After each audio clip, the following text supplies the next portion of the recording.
I'm going to talk about One Health Hub established through collaboration between medical and veterinary departments in Yamaguchi University. First, let me explain about Research Hub Formation Project at Yamaguchi University.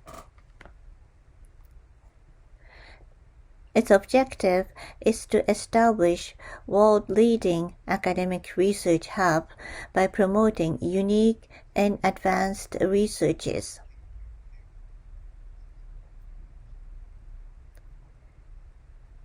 We promote local regeneration by exploring unique research that combines the efforts of different departments, and our final goal is to establish independent research centers.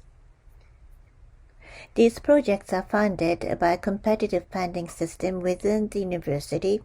We promote academic research and promote development of innovation.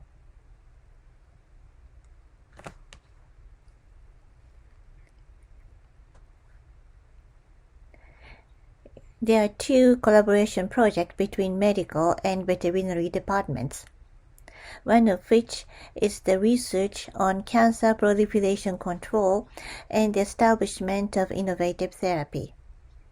The other one, which we promote, is the Research Center for Infectious Disease Drug Discovery. The project is to establish an independent research. It's not that we have the physical research center established.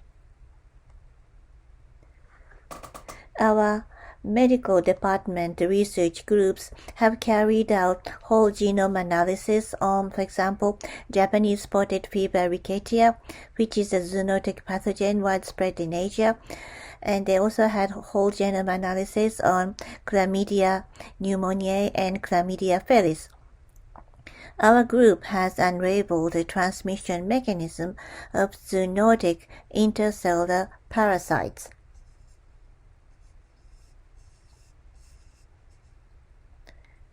These two groups collaborate with each other so that we can identify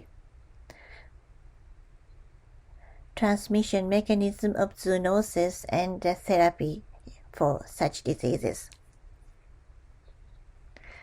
Now let me explain about Research Center for Infectious Disease Drug Discovery. With the collaboration between medical and veterinary medicine, we promote new drug discovery research with a perspective of One Health. The key word here is the One Health concept, and to protect human health, we need to pay attention to animal and environment, and we promote the collaboration of medical and veterinary medicine, and we also promote drug discovery. We have various host models including human organoid, mosquito, tick, silkworm, and paramecium.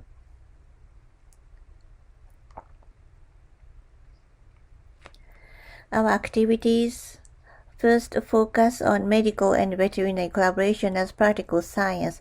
With the One Health approach, we promote drug discovery so that we can aim to contribute to overcome infections. We also promote talent development.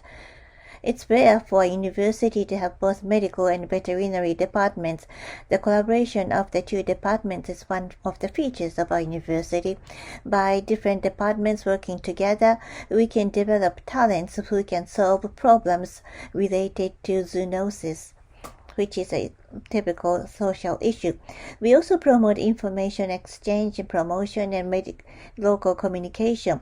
The communication with industry and the local community can create ideas and motivations, which we believe are very important in promoting research. Before going into the main topic, let me go through some terminologies. First, we have definitive host. This could be a human body or animal.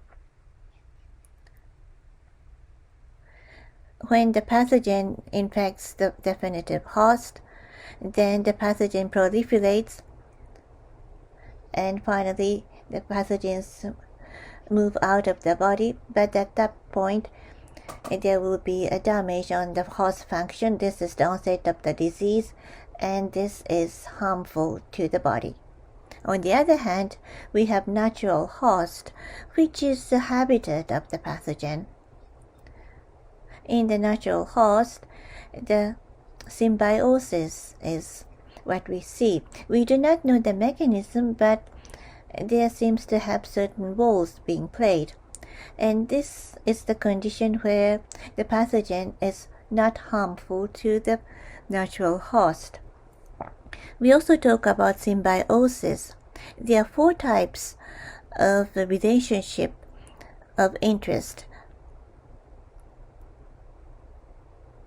However, this relationship of interest is variable and it's difficult to observe. So some say that this interest or benefit-based relationship should not be taken into consideration.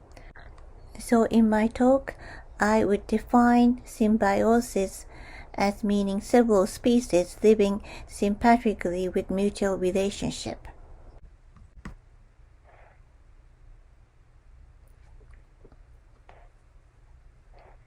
This is the outline of our project, which I'd like to explain. As I mentioned, in the definitive host, pathogens proliferate and the diseases develop. But in the natural host, among natural hosts, we pay attention to anthropoids and protozoa. And in the natural host, the pathogen has a symbiotic relationship and the disease is not developed. This phenomena is also seen in a similar manner in the definitive host, which is referred to as dormancy. For example, if an intracellular parasite infects the definitive host, the pathogen would proliferate, but if it is treated with antibiotics, then the pathogens are killed and excluded outside of the host. This seems like a treatment led to a cure, but in fact, within the body, somewhere in the body of definitive host, the pathogen remain in a dormancy. And when the host is weakened in terms of its resistance, then it proliferates again, leading to a relapse. Such phenomena is actually being observed. How this mechanism is being developed, we do not know anything about this. So, the dormancy of the definitive host and the symbiosis in the natural host, we thought that they were similar. So, using the natural host infection model, we study and identify symbiotic factor and the mechanism of symbiosis so that we can get some knowledge about the understanding of the mechanism of dormancy. The medical department groups also use the definitive host model for infection to analyze the factors related to pathogens and the host immune response so that we can develop vaccines leading to drug discovery. The strength we have is that in the veterinary department, we have host models using silkworm, mosquito, tick, and paramecium. And our counterpart, our medical department groups, have human organoid culture system, human animal macrophage, and genetically modified mouse. With the collaboration under the concept of One Health, we hope to control infections. In developing natural host model, what is important is the National Bioresearch Project. This is the national project under the auspice of MLIT, and as you can see, variety of organisms are collected, preserved, and supplied.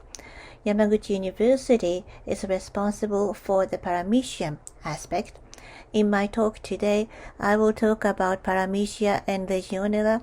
I also would like to talk about the relationship between silkworm and Francisella tularensis. First, I'd like to talk about Legionella pneumophila. This is gram-negative bacillus. It is an intracellular parasite. It causes legionellosis and leads to Legionnaire pneumonia and transient Pontiac fever among humans. It is environmental bacteria that survives in the environment, and its host includes amoeba and other protozoan, which are bacterial predators. And it has proliferative and symbiotic capacity within such cells.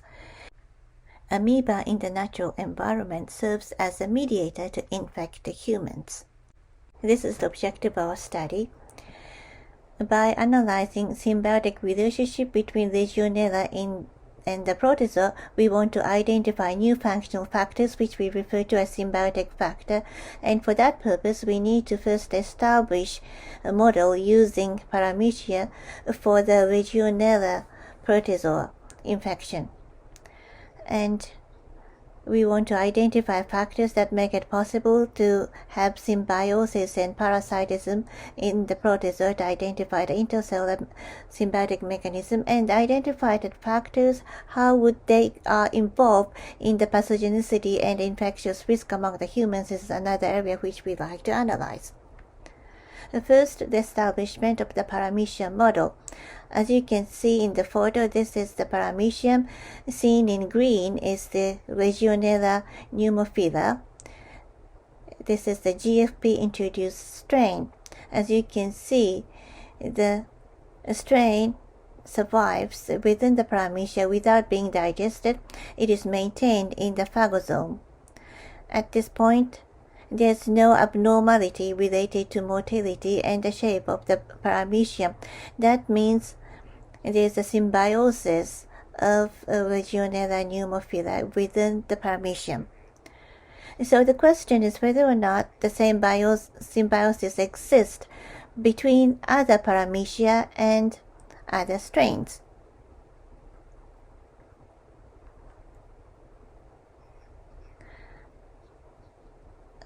As a part of the National Research Project of Yamaguchi University, we get 41 strains of Paramecium, and we had 6 strains of Legionella. We checked each one of them for whether or not there's symbiotic relationship.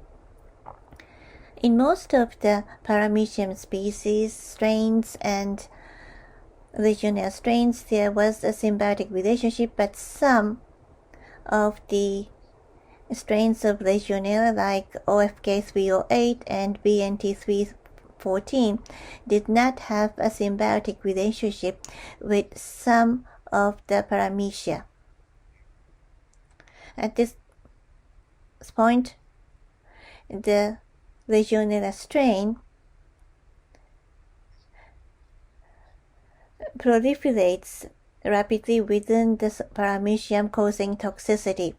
This mechanism of toxicity of Paramecia was what we interested in, so we had further analysis.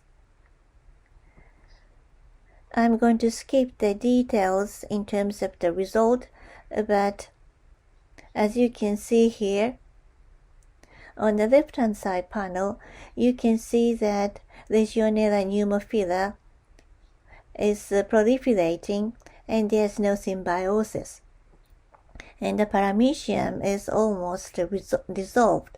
On the other hand, when the Legionella pneumophila LEFA gene, which we call as LEFA, is mutated to inactivate this, as you can see on the right, you see a symbiotic relationship established. We believe that LEFA gene plays an important role in switching on and off the relationship of symbiosis. This LEFA gene is the factor we have discovered we have the genomic information of the Legionella strain, so we know where on the genome this LEF-A exists. We also know its amino acid sequence. With the homology, we can expect some functions that you can see, but we do not know the details, and the analysis is still underway. Legionella strain with toxicity to paramecium and the one without toxicity to paramecium, we compare them and analyze whether or not they have LEF-A. The result is that LEF-A existed in both strains. If you compare amino acid sequences, there is no significant difference. So, existence or non-existence of LEF-A would not change this cytotoxicity to paramecium. We also studied the LEF-A expression. The lower panel is the in vitro study of LEF-A expression. Philadelphia 1 is not toxic to paramecium, and OFK308 is toxic to paramecium. In both of the strains, there was no LEF-A expression in vitro. If you look at the upper panel, this is the expression within the paramecium. Non-toxic strain had no LEF-A expression within paramecium, but the toxic strain to paramecium showed the LEF-A expression within the paramecium. This means that the increased expression of LEF-A is somehow related to the toxicity, and we are still studying this in more detail. Now let's talk about digestive mechanism of paramecium. Paramecium feeds on bacteria, so the bacteria is incorporated and phagosome is formed, and phagosome fuses with acidosome and acidification takes place. pH level is lowered. Then the acidified phagosome fuse with lysosome, and within lysosome, digestive enzyme is released to digest the bacteria within the phagosome, and the debris is excreted. This is the cycle of digestion.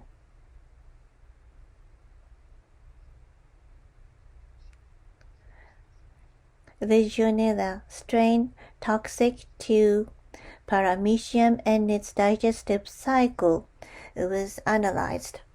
Seen in green is the OFK308.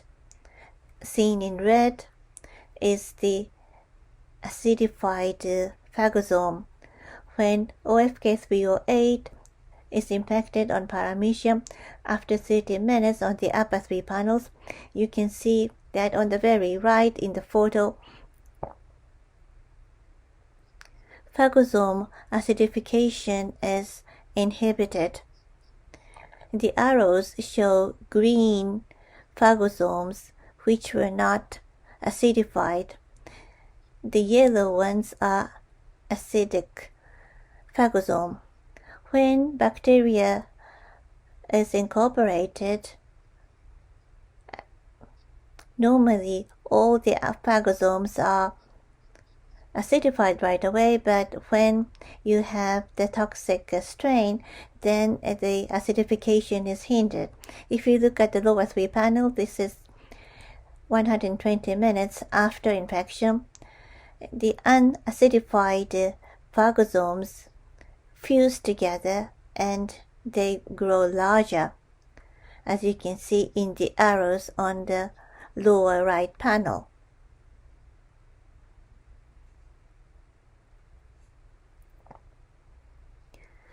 This is the summary about the Legionella. Non-toxic strain did not show an increase of LEF-A expression, and phagosome is acidified.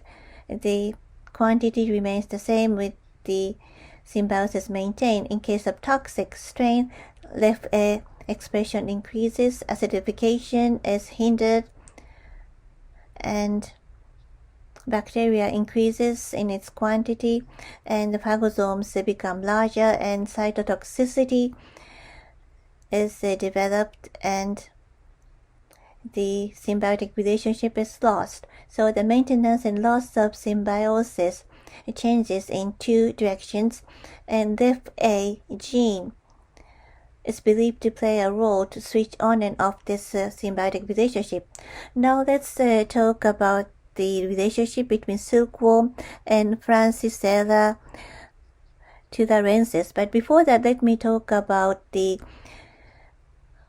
anthropoid-mediated infections. The feature of such infection is that it is mostly mediated by hematophagous arthropod, and the transmission mode is dependent on the host, and it's difficult to control. Recently, there are many epidemics related to anthropoid-mediated infections, and there's a concern about global warming. And Francisella tularensis is a gram-negative intracellular parasite. They are found in northern hemisphere. They are also detected in ticks and mosquitoes. They may be the mediators, and they are very strong in terms of its infectious capacity. And tularemia is a zoonosis, and it is acute febrile disease classified as category 4. There's a history that this was once used for bioterrorism. This is the objective of our study. We want to control this tularensis, and there are some important points. First, we need to identify its survival strategy in the environment. Here in Japan, we don't even know the major mediators. So we need to establish a new anthropoid infectious model.